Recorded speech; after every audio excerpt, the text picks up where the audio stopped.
Thank you for tuning in to another episode of the Girl Dad Show. Today is another Girl Dad Talk, and in season 4, I have my fellow dads and brothers in arms, Nis and Eric, joining me to banter again about some awesome topics that are top of mind for me and top of mind for both of us, all of us, and hopefully it's something that's interesting to you.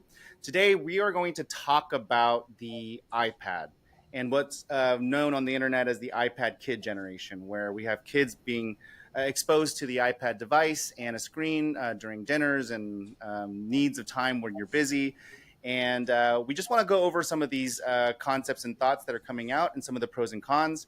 There are some pros that I want to list out right now, and then we're going to open it up for dialogue. A couple of the things that are good about it are that what are the good things about it? Do you guys remember? Let me pull this up real quick. Sorry, I had my notes out and I still messed it up. Oh, that they can be very good tools for education and provide a more interactive experience for education and learning.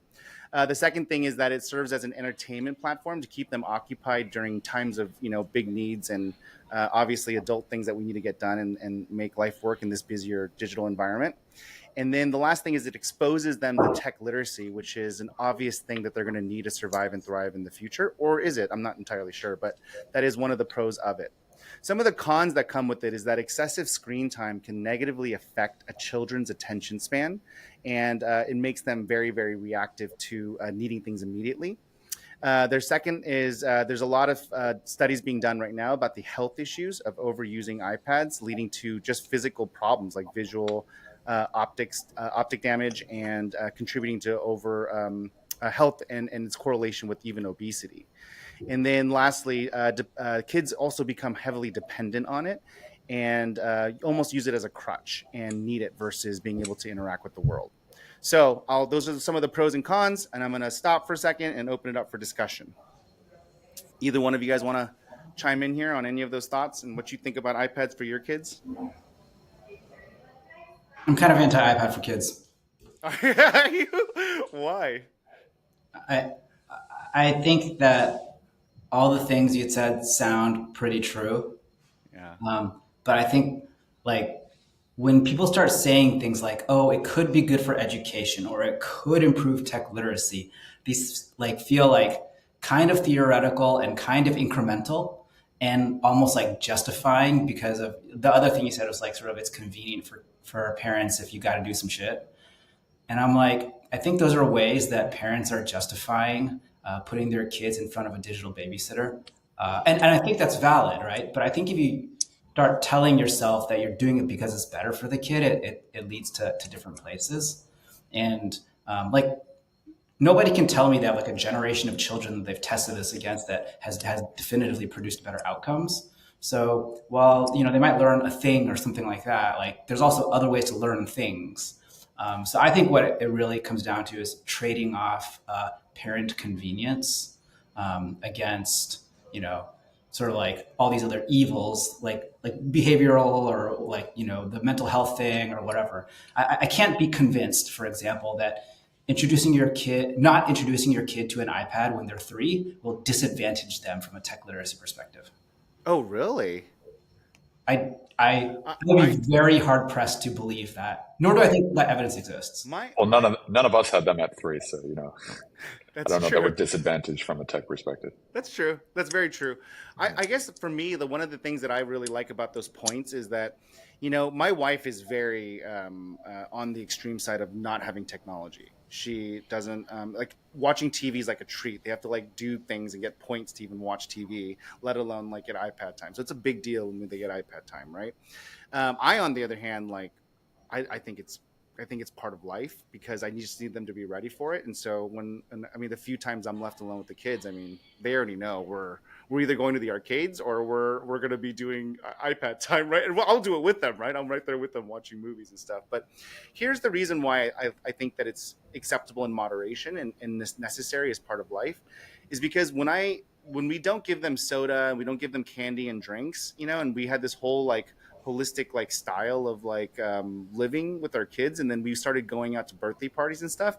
These kids would be a wreck because they've never had like Capri Suns and like sugar foods, and we're like, what are we doing? It's like that we can't avoid this forever. And so I'm not saying we have to like engorge in that, but we definitely need to expose them to these things because it's a natural part of what they're going to deal with, and teaching them how to interact with it is more important to me than trying to be binary about it, right? So that's my thesis on it. I think that what you're saying is not inconsistent with what I'm saying. I don't. I think that no iPads forever is also a poor choice, right? Mm. I think that when people start saying things like it'll improve tech literacy or like it'll advantage them in education, I think we just haven't had iPads long enough with children long enough to even really be able to support those claims. So it strikes me as things that people say to justify the fact that they're going to try to do it a lot. Mm. I agree with you. Like the all or none is probably the wrong approach, and I don't want to like make a big deal about it with my kids. I agree that it'll be a part of life, but like if a kid gets an iPad at 5 instead of 3, I don't think that kid will become tech illiterate. Nis, what do you think? Yeah, I think I agree largely. I was going to talk about kind of exposing them because you don't want the first time they get it to be like, kind of like sugar. Like the first time they get cake is at like some 8-year-old birthday party, and then they have a sugar high for the 2 days.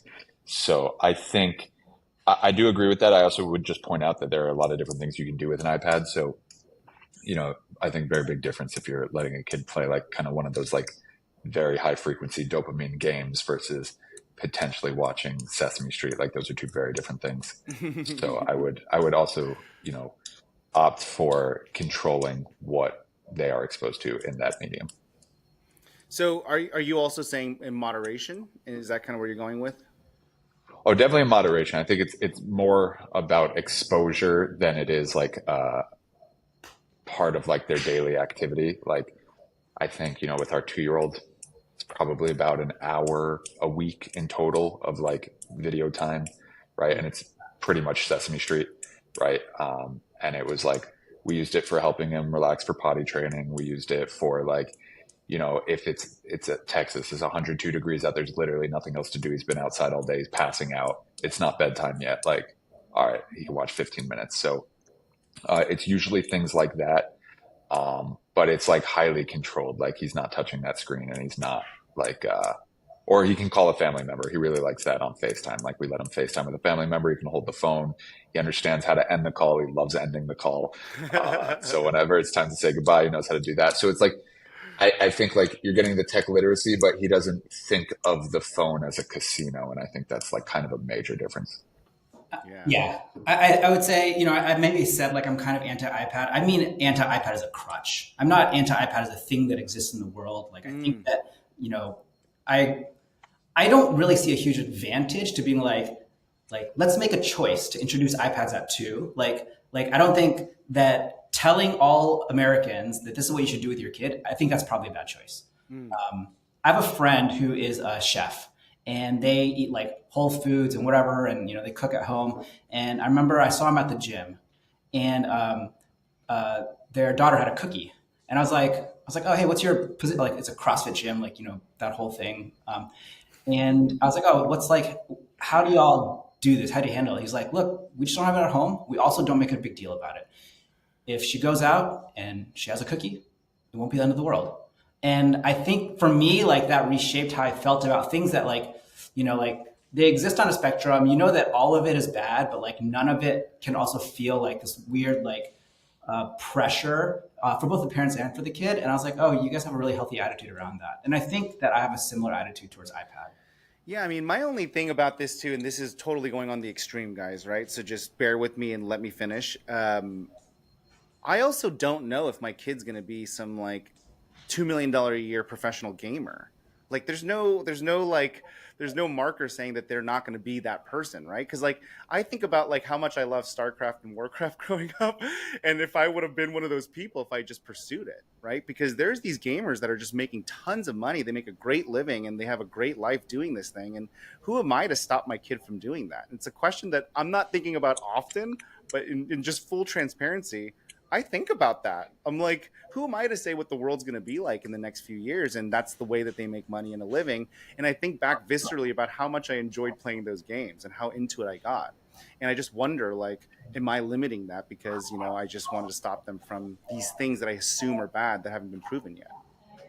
I think you could even expand the scope from there because like we all use computers for work. Our kids can't necessarily like, or at least my kids can't really understand that entertainment is the only form of activity they have, right? So they don't really understand work, but like they're going to see computers and screens for the rest of, their childhood, no matter what. So I think like the reality is like they are going to be exposed. So you just try to make sure that exposure is positive rather, or at least neutral rather than negative.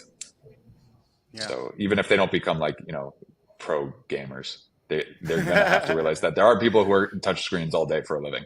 That's right. Yeah, Nis, I think you made a really good point about the fact that iPads do a lot of things. Like watching Sesame Street on an iPad versus playing Candy Crush are different activities, or like using it as a piano lesson tool, or chatting with your grandparents versus like just button mashing.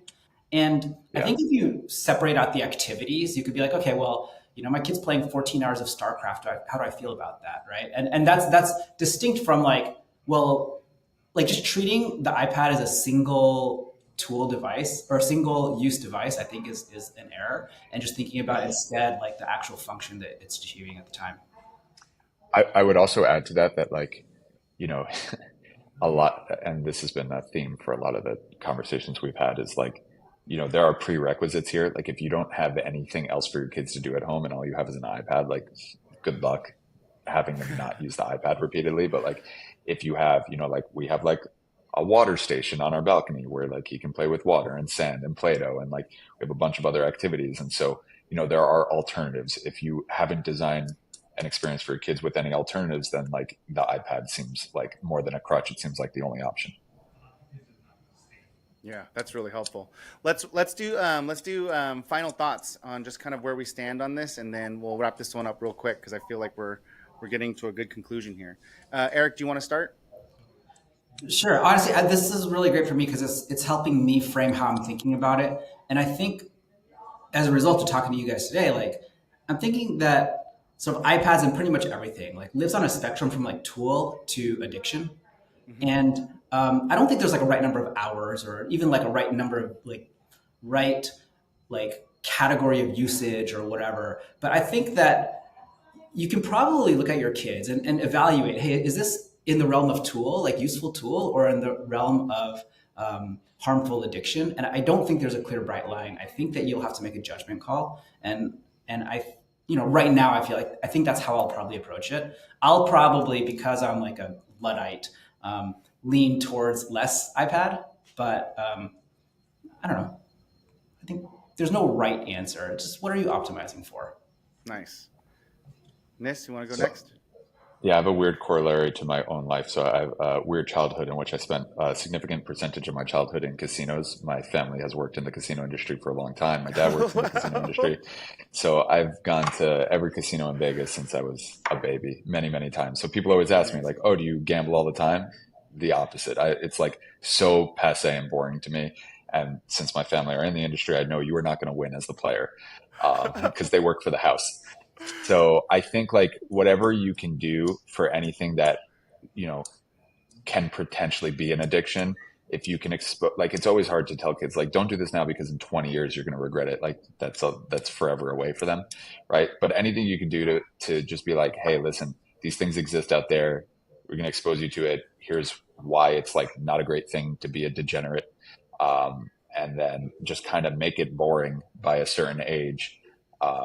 I think that's ideal. Like I would, in this context, I would say like, if you can show them that there are so many other things that are much more fun and rewarding than the iPad, then you don't end up having such an issue when they're a teenager. I love that. Really good. And then just to bring us home, I'm not going to say anything about all the stuff that you guys say because I agree with everything. But I will say that for me, it's just a combination. I think that because my wife is so extreme on it, like she's really, really like big into like being outside, playing with the dirt and like gardening and like sports and all those things. I feel like I have a lot of leeway to use it. And because the cross section is going to be somewhere in the middle, which I think is really what we're talking about. And for me, it's moderation, and I have to act as that, moderator that can kind of expose them to it. So I'm kind of blessed in a lot of ways that my wife chose that side of the extreme, in my opinion. Awesome. Thank you so much, guys, for being on here and talking about this. I know it's one of those controversial topics. So I appreciate you guys putting yourself out there and being here with me on this show to talk through these things. It's really interesting for me as well to learn, and I always appreciate you guys spending your time with me. Likewise. Thanks for having us, Sam. See ya. Thanks, guys. Talk soon.